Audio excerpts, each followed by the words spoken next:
যথারীতি স্নান করে পুজো তো আমার হয়ে গেছে। এদিকে তো আমি সব কিছু পরিষ্কার করে দিই। ওয়েলকাম ব্যাক টু চাই নিউ ব্লগ। সকালে ভালো আছো? আমিও খুব ভালো আছি।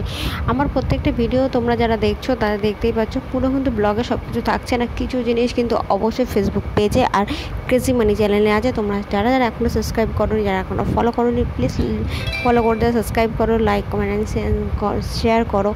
আর আমি এদিকতে আমার নিজের জন্য কিছু স্টার্ট করেছি, আর সেটা হলো এটা ওটস। আর আজকে এটা সফলা ওটস, আমি ওটসটা তৈরি করব। ওটসটা তৈরি করছি, কারণ ফ্রাইং প্যানটা কিন্তু আমি অলরেডি জ্বালিয়ে দিয়েছি। চামচ দিয়ে দিতে অসুবিধা হচ্ছে, তো আমি একটু আমার মাপ মতন ঢেলে নিলাম। ওকে, আজকে বাড়িতে আমি কী করছি সেটাও তোমাদের বলে দিচ্ছি। তার আগে এটা একটু ড্রাই রোস্ট হোক, হালকা তেল ছাড়া। তারপর তোমাদেরকে আমি প্রত্যেকটা জিনিস আমি দেখাচ্ছি। দেখো এখানে ডাল করছি, লাউ ডাল, পাতলা করে ভাত। আর এখানে ভাজা লাউয়ের খোসাতে আলু দিয়ে ভাজা অসম্ভব ভালো লাগে। আর এখানে আমি লাউ ডালটা দিয়ে দিচ্ছি, কিন্তু আমি কিন্তু ভাতের বদলে ওটসটা খাবো, আর ভাতটা রীতিমতো ছাড়ার চেষ্টা করছি। রুটির থেকেও প্রচণ্ড ভাত খেতে ভালোবাসি আমি, কিন্তু সেই রুটি আমি ত্যাগ করতেই পারি, অসুবিধা নেই, কিন্তু ভাতটা ত্যাগ করা আমার খুব কষ্টকর। কেন আমি উপোস করার পরেই আমি ভাত খেয়ে নিই।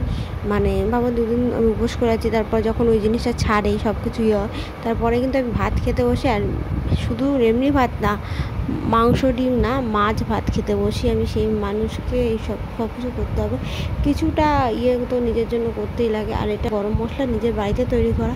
অবশ্যই গরম মশলা শেষ হয়ে এসেছে, নেক্সট কোনো একটা ভিডিওতে তোমরা ফেসবুক পেজে অবশ্যই দেখতে পাবে এই মশলার রেসিপিটা, মানে কি মশলার মধ্যে কী দেওয়া হয়। এই মশলা নানা রকম হয়। আমি এইবারে ভাবছি কয়েকটা জিনিস এক্সট্রা অ্যাড করবো, আর সেটাই তোমাদের সাথে শেয়ার করবো।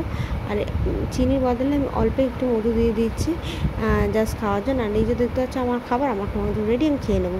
আর বিকালবেলা এগুলো সব পরিষ্কার করে, যে আমার খাবার রয়েছে এগুলো সব পরিষ্কার করে রাখতে হবে। আটাও মেখে নিয়েছি ঘরের জন্য, শুধু খাওয়া দাওয়া করার বাকি, সেটা একটু পরে করব। আর বাকি যা যা কাজ ছিল সেগুলো রান হয়ে গেছে। তো চলো, ভিডিওটা আমি এখানে শেষ করছি। কিছু লাইক কমেন্ট শেয়ার সাবস্ক্রাইব করে দিও। টাটা, বাই বাই, নেক্সট ব্লগে দেখা।